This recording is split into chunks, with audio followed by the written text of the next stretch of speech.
welcome to the Elephant in the Room. This is going to be a new channel, and eventually it'll turn into a podcast. I'm Dakota. I'm here with Steven. So each week we'll discuss a different topic from around the country, varying from political to local government matters, just a little bit of everything. So we'll go ahead and get started today with the Democratic presidential candidate who is currently running against President Donald Trump, Joe Biden. Ugh. So here in the past several weeks, he's made several questionable statements, and his latest was about how, unlike the black community, the Hispanic community has a lot more diversity within it. Well, as you can see by my hat here, I'm a quote-unquote black person, and I support Donald Trump. So what he's saying is absolute nonsense. And there are plenty of us out there, by the way. But, I mean, honestly, let's just be serious. If it was Donald Trump saying these things, anybody else, you know, they would call for his job. They'd call for him to be gone. He'd be decried as a racist everywhere. But Joe Biden gets a pass because he can't remember anything. So, I mean, I you know, when you start losing track of who your wife is, you know. He has to have his people remind him where he's currently at within a city giving a speech. And there are so many people who are trying to justify it, and they're like, oh, he's just old age. Well, if he can't remember what city he's in, how's he going to remember who our allies are, or who we need to get a hold of if there's a national crisis? If you have to have other people do the job for you, then I don't think you're mentally capable of handling a job like the president. Well, I mean, and also, you get to the point where Joe Biden himself right now is at that point where Ronald Reagan was at the end of his presidency, where it was, you know, when he first got in, you know, Ronald Reagan was fantastic. But as he started to get older and his mental faculties started to slip, you know, it started to become a little iffy, and it wasn't presentable, and that's where Joe Biden is right now. So who do you think? What do you think it's going to be like when you've got this geriatric, you know, guy who has no clue what's going on or who he is even, you know, in the office of the presidency, and on top of that, I mean, they have to know. They have to know that whoever they're picking as the vice president, who is going to be a woman, by the way, and a person of color, because that's important to a racist, they want her to be the president, so they can ham-fist that in there and you know, screw your civil liberties. You know, one of the recent things that came out on Joe Biden's Twitter, of all things, by the way, he uses Twitter, so quit going after Trump for that, because now Joe Biden is doing that. It made the writing and how it was wrote, everybody was able to tell real quick that he was not the one who wrote that tweet. That tweet was stating about how he, back when he was in office with Obama, how he had a 10-year ban on assault rifles, and, you know, the NRA was going to pay for that again, and he was going to make sure it happened again. Well, I'm here to tell you, as a gun owner myself, assault rifle is a civilian term. Assault rifle, by their definition, is one that can hold 30 caliber clips and shoot thousands of rounds in a second. Well, I can tell you that the AR-15 is a semi-automatic weapon, and semi-automatic only means you can get as many rounds off as you want as long as you can pull that trigger. If you're not pulling that trigger, and if you just hold it down, it's going to put one round off, and that's going to be it. It's a semi-automatic, just like a handgun. And I can assure you there are bigger and worse rounds than a 5.56 that is fired from the AR-15. So the gun control and things like that he's trying to put in place, they don't make any sense. It's unconstitutional. The Second Amendment, yes, it was written back in the times where they used muskets and stuff, but they never put, you know, they never said and specified, they're like, oh, it has to be a musket. The AR-15 or any rifle of today is essentially the musket of our times.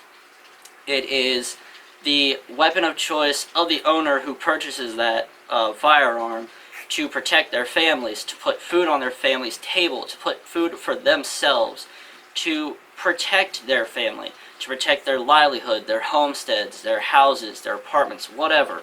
It's to protect their life. So if I choose to go out here and I choose to purchase an AR-15 and I decide to pick out 30-round mags, I can load those all day long, but if I pull the trigger one time, all I'm going to get is one round put off. You know, it's not this big, scary automatic rifle. You know, a lot of the military rifles don't even do that anymore. I think the only one that does that is the M4 carbine, and even then it's questionable. They don't use the MP5s like they used to back in the Gulf War, or, you know, I think maybe a couple special ops places across the world use that, but... Well, clearly Joe Biden has no clue, you know, what guns do, or you know, which caliber of guns do what, and you know, what measures should be taken to, in fact, in our opinion, not have any kind of control of it. Because, I mean, you can pull up videos where he's in a steel factory, I believe it was a steel factory, and he's just arguing with this guy who called him out on his gun control positions, and then he you know, offers to take him outside and fight him. As if I think personally, the guy probably would have trounced him out there, but, you know, I mean, you know, who would, you know, would vote for this guy? And, you know, again, he's got clear dementia, has no, you know, grasp of gun policy, has no kind of grasp, but he's sloppy on economics. You know, you don't need to be, you know, a professor to understand economics, basic economics, and, I mean, in the words of Trump, he would be a disaster, you know, as president, because he's already mentally declined at this point. You know, back when Beto O'Rourke was in the presidential race, one of his first promises that he made publicly, and that 99% of gun owners in America destroyed him for, was, hell yes, we're going to take your AR-15s and your AK-47s. That was a quote from Beto O'Rourke himself. And you can't just trounce into somebody's, you know, you can't just walk up to somebody's property and knock on their door and expect them to give up firearms that they legally purchased, that they legally own, and they have the right to. The Second Amendment is the right to keep and bear arms. You can purchase whatever firearm that you want legally, of course, and you can own that. And some require permits. You purchase those permits, and that is now legally yours. It doesn't matter what it is. But if you think that you're going to take federal agencies, the ATF, or whoever else you want to throw into the mix, and knock on doors or do no-knock search warrants, that's how people get hurt. Because if I'm asleep at 2 o'clock in the morning and you kick in my door, you're going to be met with several weapons, and I'm not going to hold back because I don't know that you're with some agency.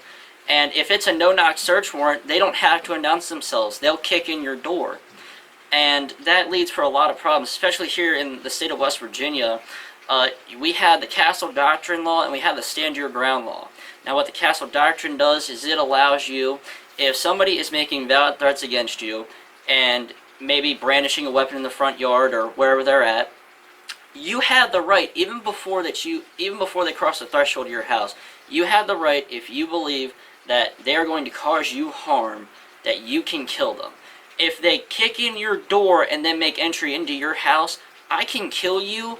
And if I have reasonable knowledge that you were armed, and it doesn't even matter if you're armed. If you kick in my door at 2 o'clock in the morning, I'm going to think that you're here to harm me, my family, or steal from me, and you're going to get shot for it. Unless you're in Maryland, in which case you have a rhino governor that will abandon you at all costs when it comes to any kind of conservative points. So, you know, that's sad.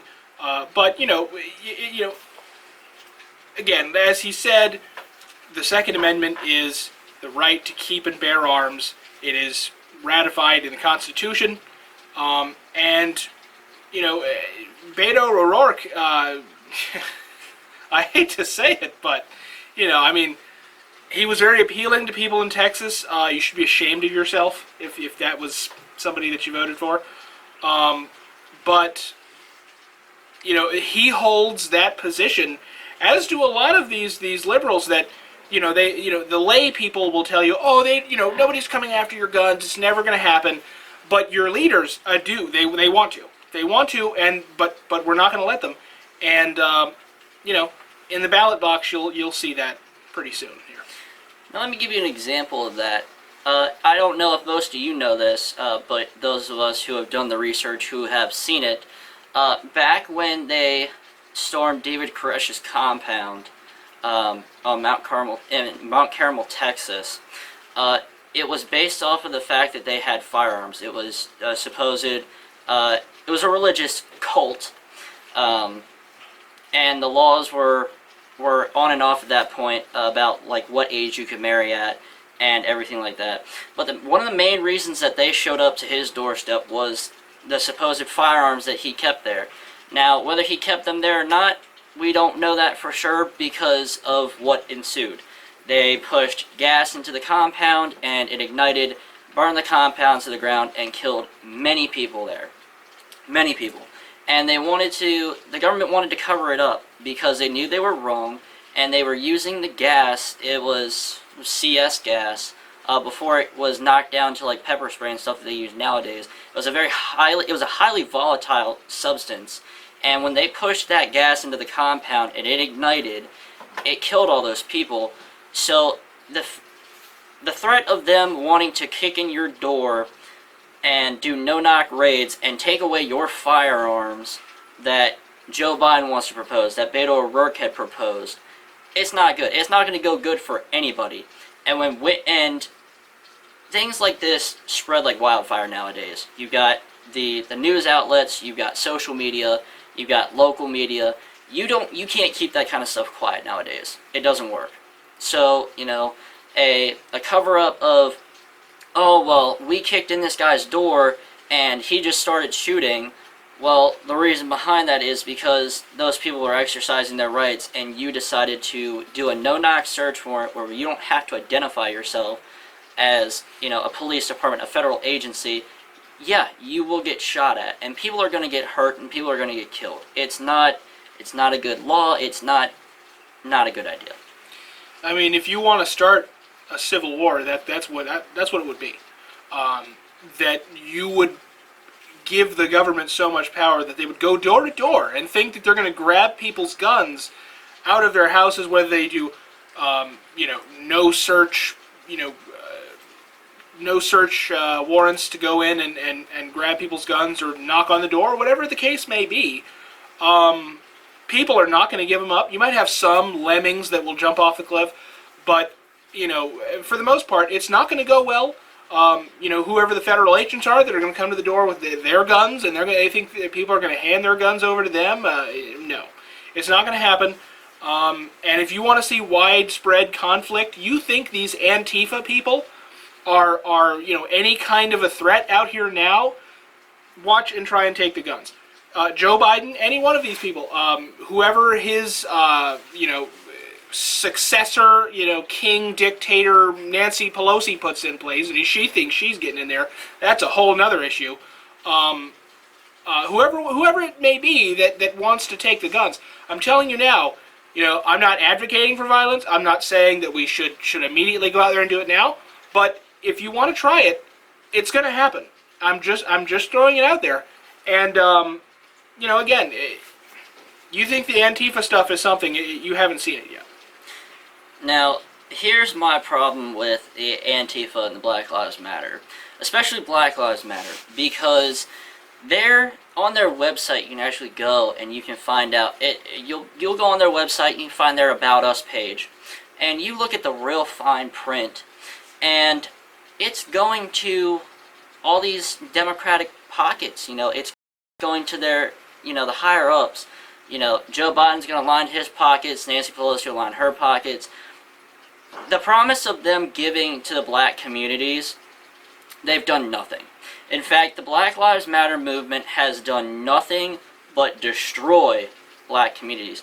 And if you would have had to been living under a rock to not know what we're talking about. You can be a Democrat, you can be a conservative, you can be a Republican, you can be whoever you want to be, and to know that Black Lives Matter is going to sit here and try to justify their means, their rhyme and reason as to why they did what they did in Minneapolis.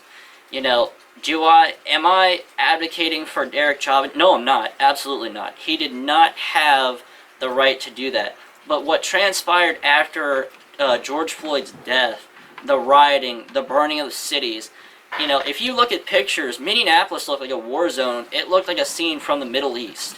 It looked like a war zone, and those are on American streets. You know, they burned businesses to the ground, black-owned businesses, and, you know, that's what hurt me the most, because I support the President of the United States, but that doesn't make me a racist. That doesn't make him a racist, that doesn't make him a turncoat, or whatever else you want to call him. It's ridiculous. It should not be justified by anybody, no matter who you're voting for, come November 3rd, 2020. It's a matter of your self-views. If you are going to sit there and you're going to try to justify that, you're just as bad as the people lighting the torches and laying the gasoline. You know, you're no better than them, because you're going to sit there and try to oh, businesses can be rebuilt. Oh, you know, they were just in the way. No, it went from being about George Floyd's death. They had the world's attention. They had our eyes. They had our ears. Everybody was on Minneapolis, and the second the first Antifa member, Black Lives Matter member, whoever it was, threw that first brick and soaked that first store in gasoline and threw that first match, that's when you lost all of our respect. And the fact that people, like I said, are trying to sit here and justify what those people are doing just so they can feel better about themselves and go, oh, you know, businesses can be rebuilt, you know. Did their livelihoods not matter? You want to sit here and push that the Black Lives Matter movement is going to donate to black communities, but they're destroying them. So I don't know what kind of a donation that is, but it's not one that I don't think a lot of people wanted to make. Well, frankly, at this point, at the beginning of this, the whole George Floyd thing is completely blown out of proportion. George Floyd was, without a doubt, an absolute criminal. Whether you want to say, oh, you know, he was turning his life around, this and that, the apologists, I don't really want to hear from those people. Because this is a guy who, I believe the incident was that he robbed a pregnant woman and at gunpoint and beat her and you know, you want to sit here and say, well, oh,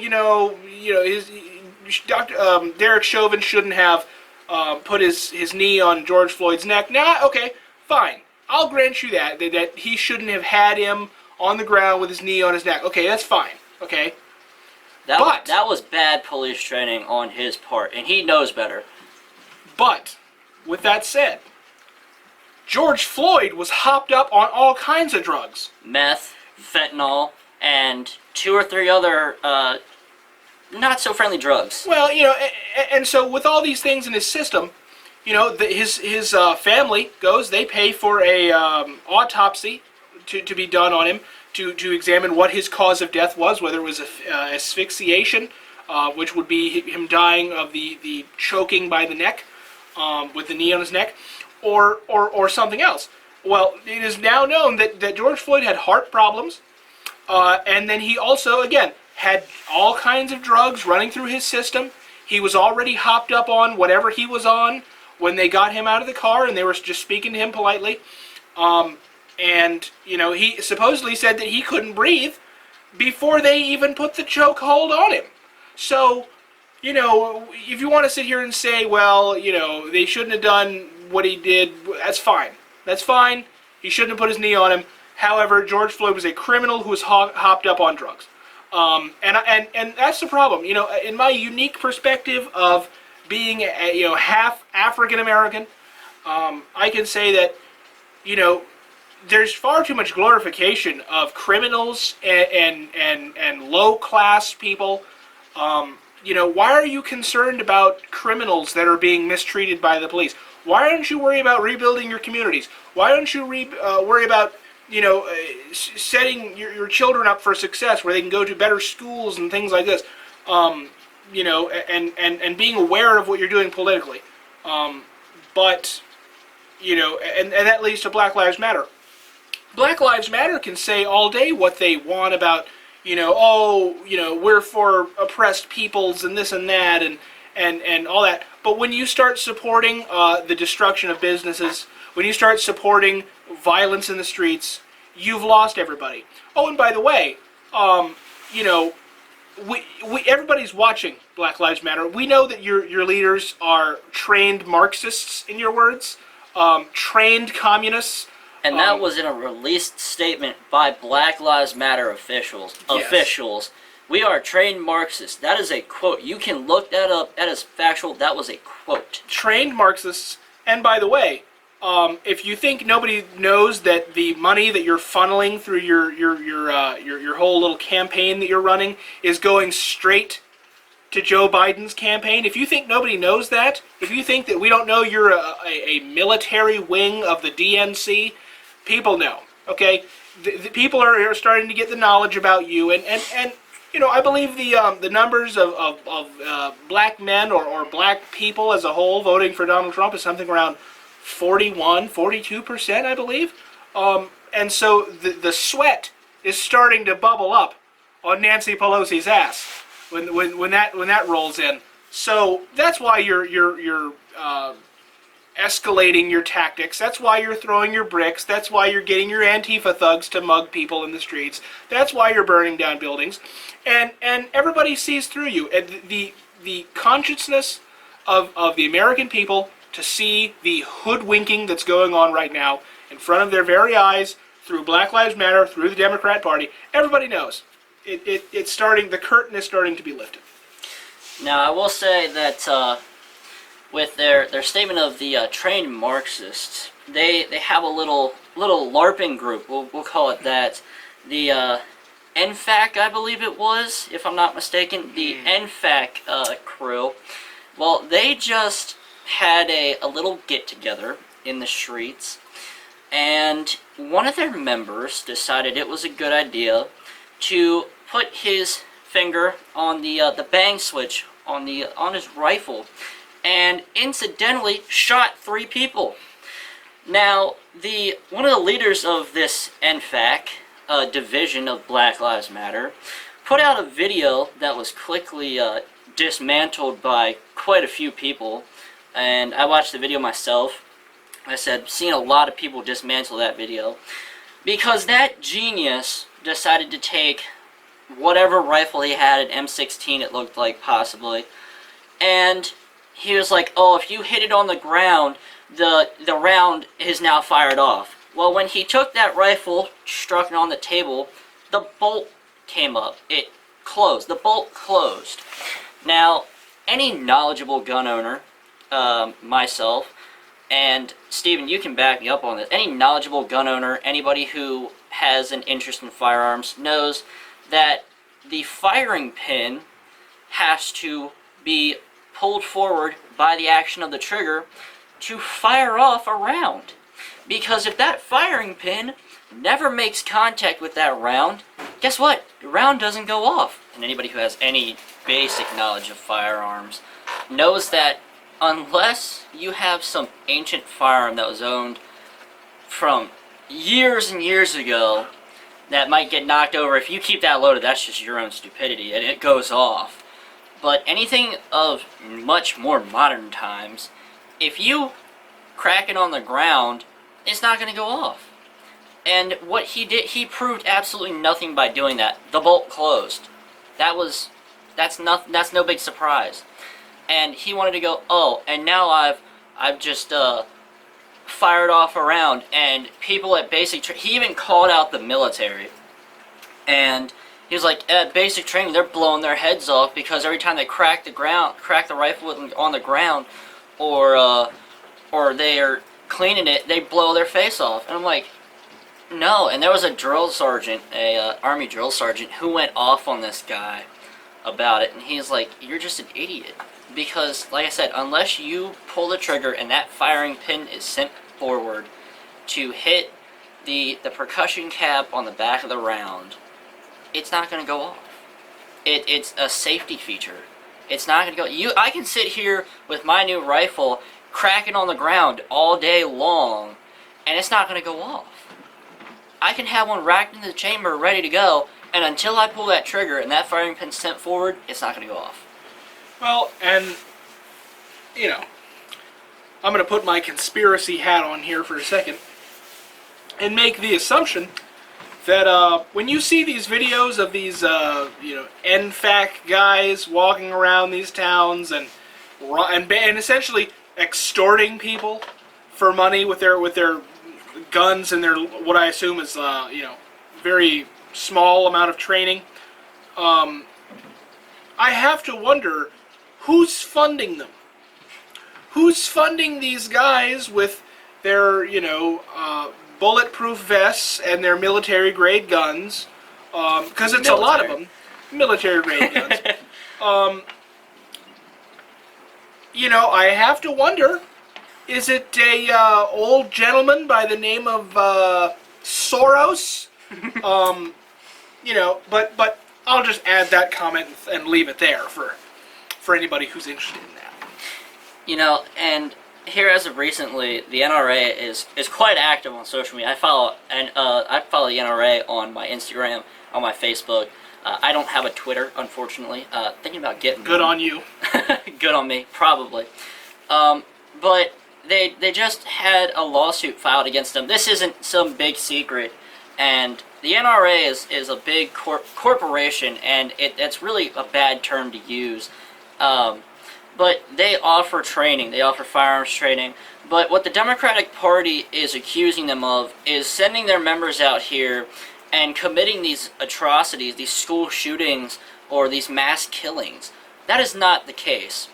The NRA is the top company who provides training, who provides safety courses, has country-certified instructors that goes out and teaches people who have zero knowledge on firearms. They've never used one, don't know how to be safe with it, and they teach them and they train them. They don't train them military tactics. They're not some guerrilla warfare group. They are responsible gun owners of this country who want to ensure that any American citizen who wants to exercise their Second Amendment rights has the ability to do so, and has the ability to do so safely. Because what NFAC is doing is not safe. If they're having their members walk around with their rifles loaded, not on safe, and fingers on the triggers, you're going to continue to have episodes where 3 or 4 or more people get shot. And nothing's going to change. Not even up to the point that somebody's being buried 6 feet underground because these geniuses who want to act big and bad, and they want to march in the streets. That's their right. Okay, that is their right, but do it safely. Because if you're not going to do it safely, you're going to have a lot worse consequences on your hand. And to the leader of that NFAC group, you're an idiot. Well, I mirror the fact that he's an idiot. But, I understand that, as an American, people, will generally agree that, hey, you have the right to protest and things like that. Peaceably assemble, as one would say, granted by the Constitution. Personally, I've never been much for protesters. I've never been much for, assembling, in a given public space and stopping people from performing their basic day-to-day duties. It's always seemed very inconsiderate of everybody else, in my opinion, for people to stand in traffic and stop people from going to work or what have you. And they never turn out good. I mean, you have these Occupy Wall Streets and these chop zones and things like this that just they always devolve. It's always a bunch of liberal dummies, and they get together and they try their failed communism, and they get together, and it always turns into a damn hellscape. It's always, oh, we're gonna organize and we're gonna take on the man, as if this is the '60s or something, and then. Oh, what happens? They all devolve into like racist attacks on each other, and really, you guys thought you were gonna build a garden on top of cardboard in the middle of a square in Seattle? Did you really think so? What gets me is that the Seattle governor wanted to, the governor of Washington, excuse me, and the mayor of Seattle let it go on for so long. And then the people within Chaz, whatever it was called, the Capitol Hill Autonomous Zone, or Chaz as it was first named, and they just went through and changed the name several times because that was going to change what was going on inside, was ridiculous. They were handing out firearms to people who did not purchase them, who were not getting background checks. But they're the first ones who want to scream about gun control and how there's no background checks, which is bullcrap because I just bought a firearm and I had an FBI and ATF background search done on me. And, of course, I passed. And, so the fact that they want to throw out there that there is, the background checks aren't being done, that's false. And every guy that I know who owns a firearm can tell you that's false. But the fact that they let Chaz, Chop, whatever, go on for so long, and then the mayor wanted to throw out there how he didn't know that was going on, that's bullshit. Because if you didn't know... The governor. The governor. Who's a complete dumbass, by the way, but continue. And, they wanted to go, oh, well, we didn't know that was happening. You literally cordoned off the zone around a police department and let them have free reign. But the minute that shit went south in Chaz and people started getting robbed, beaten, shot, there was a guy who wanted to sue because the police department did not respond when he was shot. Well, this genius seems to forget that in this Capitol Hill Autonomous Zone, that they didn't want the police. They could handle it by themselves. So when he got shot and ended up in the hospital, he wanted to go, well, I'm mad because the police department didn't show up. Well, the police department tried to respond, I'll have you, and then they got turned away, and they left because they weren't allowed to enter the zone. Neither were paramedics, police, they had firefighters attacked. So the fact that he wants to sit there, and they signed waivers essentially revoking their citizenship as a U.S. citizen, and then wanted to whine and complain that the law enforcement and the medical services didn't respond. They did. They did their jobs, and they were turned away and attacked when they tried to do their jobs. It's almost as if he should have had some of that sweet, sweet government health care that they so badly want. Right? Man, if you had only, if only Bernie Sanders had won the nomination, and Bernie Sanders could give you some of that sweet Cuban-style health care that you guys want so badly. I don't feel bad for any of these people that created SHOP and then were attacked, shot, whatever it is. I feel bad for the people that were in the zone already and had to deal with that BS. But hey, look at that. When there's no police and there's no rule of law, look at people get raped, they get shot, they get their businesses burnt down, they get extorted. But also on that note, you have these people that were the instigators of CHOP that came in and occupied this zone. And you look at them and you wonder why the policemen didn't just go in and give them like a wedgie or something. Because some of these people, they look like, they just look like cowards that live in their mother's basement. And the accurate description for one of these people that I saw on the internet The guy was wearing a hammer and sickle shirt, and he was wearing like some kind of like Spetsnaz like beret almost that he had no business wearing. No. I mean, he looked like a fried egg in a chair. So I mean, it's sad the way some of these people look, and that they didn't even. I mean, this could have been dealt with in under 3 days, but the mayor said that everything was fine while people were getting raped and shot. She deserves, by the way, to have her office taken from her. The governor of Washington should be forced out of his office for complete negligence to defend his citizens from violence and harm. There you go, Nancy Pelosi. You want to shove somebody out of office? Go after Washington State. Not the man sitting in the White House. Go after the people who are letting this stuff go on. If you care about the country so much and the well-being of your people, go deal with them. Yep. But they didn't do anything until they were right outside of the mayor's house, and then everybody had to go. And then it was, it was a summer of love, as she said, up until they showed up at her house. Then everybody had to go home. They've overstayed their welcome, and it's not good for them to be out anymore, which magically, it's funny how nobody contracts coronavirus as long as they're protesting for Black Lives Matter.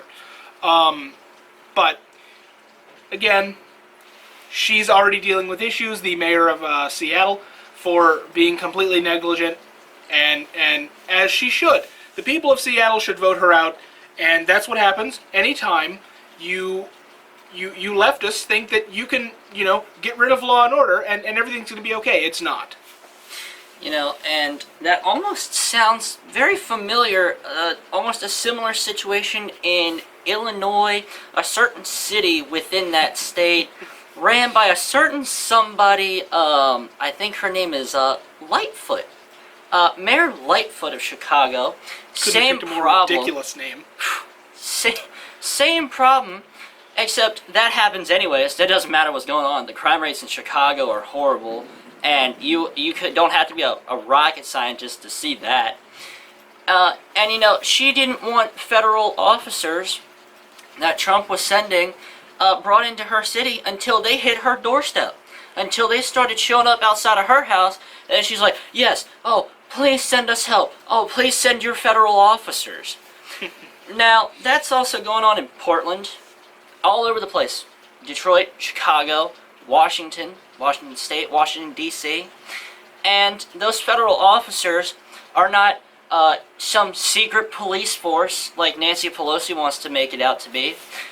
They are, when they roll up in those unmarked vehicles, that's not some big secret, job where they're hauling them off and they're going to go torture them at some CIA black site and then kill them. No, local police departments use unmarked vehicles all the time. All the time.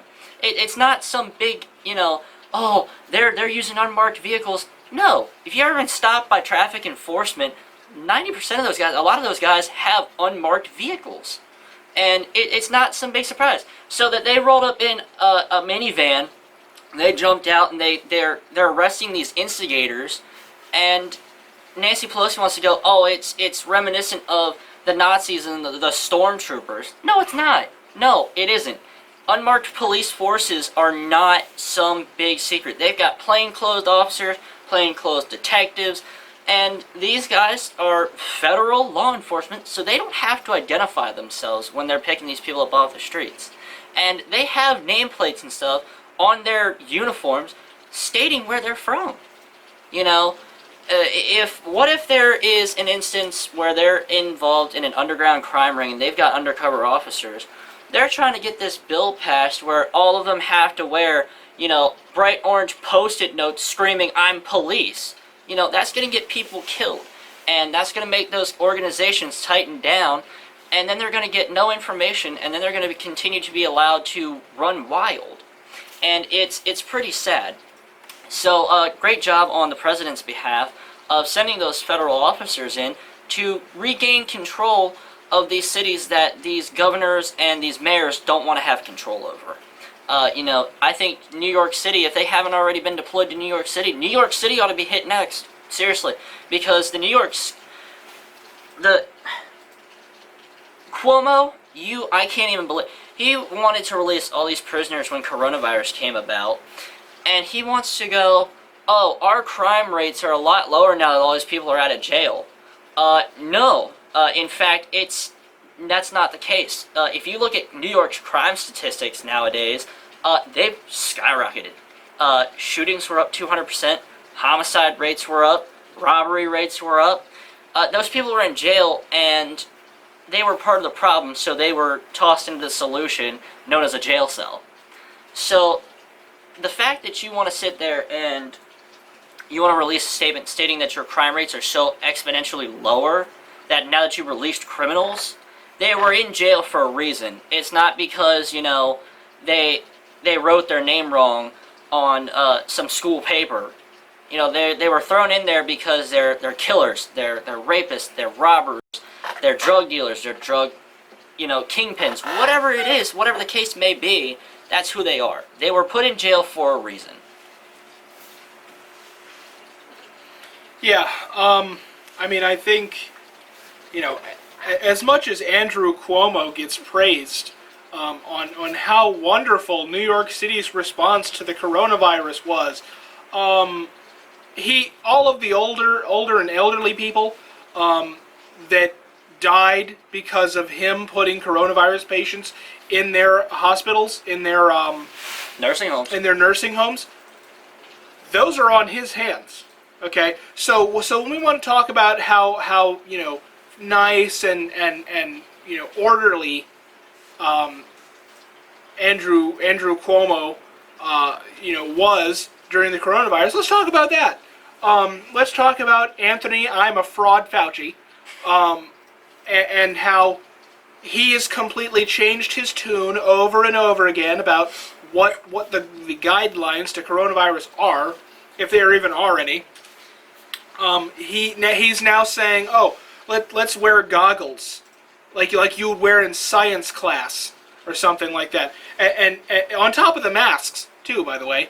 If you want to push a guideline, a health guideline, don't go on national TV at a baseball game and then defy your own guideline, because that makes you look like a hypocrite, and it's a game of do as I say, not as I do, and nobody believes you anymore.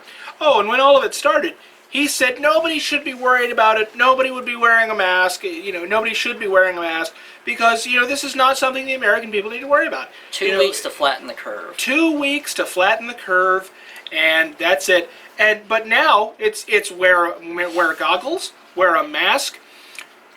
Anthony Fauci was the head of Bill Gates' medical board, where he would be sent by Bill Gates and some of these other people to investigate deadly diseases and things like that, and everybody knows that Bill Gates, and he's being caught right now, they've killed people with these vaccines, or so they say, for the coronavirus, because you can't just cook something up in 3 months in a lab and say, oh, we're gonna get rid of everybody's coronavirus symptoms with this here and this needle. And people have died. People have had a lot of adverse effects from that.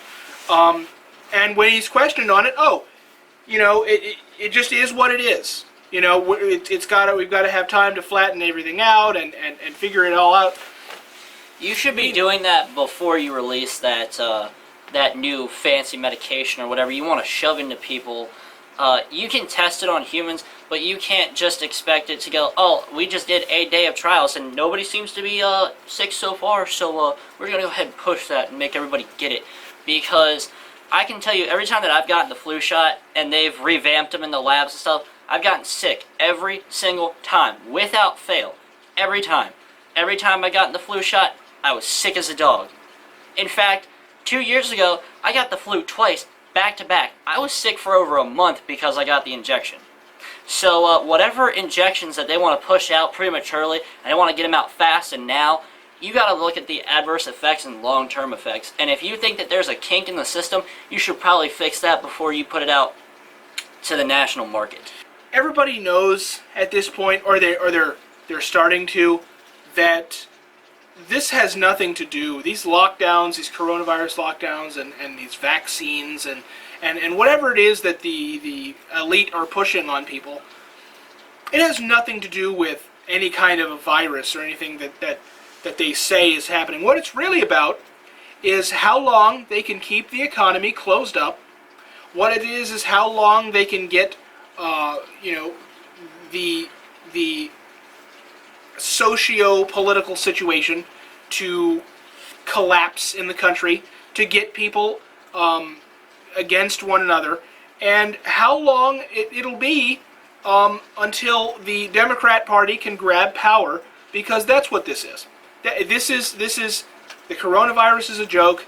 The wearing the masks, all of that is a joke. And people need to understand that it's about tyranny and how far they can push people to accept their rules and their laws. And, will you? Are you going to accept the forcible wearing of masks? Are you going to accept the not being able to walk into public spaces without, guidelines imposed on you by some elderly Democrat from Washington, D.C.? Like you said earlier, I think it's funny that as soon as these Black Lives Matter rallies kicked off, and they had spikes in the coronavirus cases, I believe Trump had a rally recently, and they had huge Black Lives Matter rallies there in the state. But as soon as Trump went on stage and he gave his speech, was at his rally, CNN was one of the first media outlets to go, oh, it's because of the Trump rally that cases went up. No, it's because you had thousands of people within the streets, within several feet of each other, not even the 6 feet apart, supposedly, because that's the magic number, and no masks in areas for long periods of time, on top of each other, and you want to blame that the President of the United States, Donald Trump, had a rally, and that's where your spikes came from. No, that's not the case. Could it have had something to do with it? Possibly. But they want to press that as the only reason. No, let's take a look at your little protests and riots that you're having, and that'll probably be a good idea and a good starting point for you. Yeah, it's funny how, as long as you're protesting for Black Lives Matter, as long as you're campaigning for the Democrat Party, the coronavirus magically doesn't exist. You can't spread it as long as you're throwing bricks through people's windows.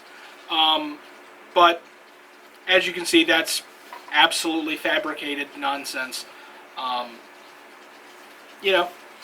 look at it this way: we're mandated to wear masks at both of our jobs. It's state mandated. If we don't wear them, we'll get fired. But I look at it this way: if I wear this mask, and there have been proven infections from breathing in your own carbon dioxide, cause a horrible lung infection. I look at it this way: if I wear this mask and I get sick and I end up with the coronavirus, I can guarantee you that I will do everything to get it to a national standpoint that me wearing a mask it does not help. It doesn't work. And, there are people who wore masks for all this time, and they still got sick. So it's really, it's more or less about keeping the people under your control when they're pushing these mask mandates. Does it work? I don't know. I haven't caught the virus yet. That doesn't mean that people who do wear the masks haven't caught it, because they have. And the numbers keep getting messed with. In fact, they have every day. You go online and you find new numbers that have dropped substantially, because they're taking presumptive cases that they're still waiting on the results for, and just tossing them in with the positive cases. People who had the flu, who have had pneumonia, they're tossing those in with coronavirus cases. In fact, they said that if the test can come up with, if you have a common cold, it will show on the test that you are sick with the coronavirus. Now, if that was me, and I got tested because I had a cold and I wasn't sure and I was showing symptoms, I'd be a little heated if I found out that because I had a cold, I was tossed in with some presumptive case, and my friends and family have to go on a lockdown because the state doesn't. They get money for each positive test that they have. It's no secret. It's no hidden thing unless you're living under a rock or just don't want to accept the truth. You know, they get money for each of these positive cases that they come up with because they're getting federal funding to put towards, you know, oh, we're gonna push to make this vaccine. Oh, we're gonna do this to make this guideline work. It's just about the money. That's why these cases of pneumonia or the cold or the flu or presumptive cases that they even haven't even had come back positive be tossed in with the positive cases. And when you get caught and they start removing the numbers, it makes you question. Is it really what they're saying it is? It's got a 99 or 98% survivability rate. You know, yes, unfortunately people have died, but what do we know? Did they die from pneumonia? Did they die from the flu? I mean, influenza kills thousands of people. You know, back when H1N1 came around, the swine flu, back in the Obama presidency, I don't remember any federal guidelines about masks or staying 6 feet apart. And in fact, there were 58 million cases in the United States alone. This up, if you're going to run for presidential elect, you probably should have a little bit better cognitive state than what Joe Biden has.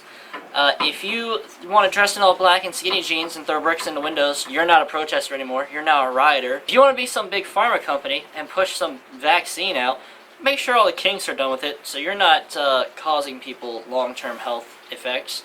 And if you're going to have a virus go around, make sure your numbers are correct. That was very tame of you. Frankly, the Democrat Party is up to nothing but evil. All nefarious acts of just Sauron-like Lord of the Rings-y evil.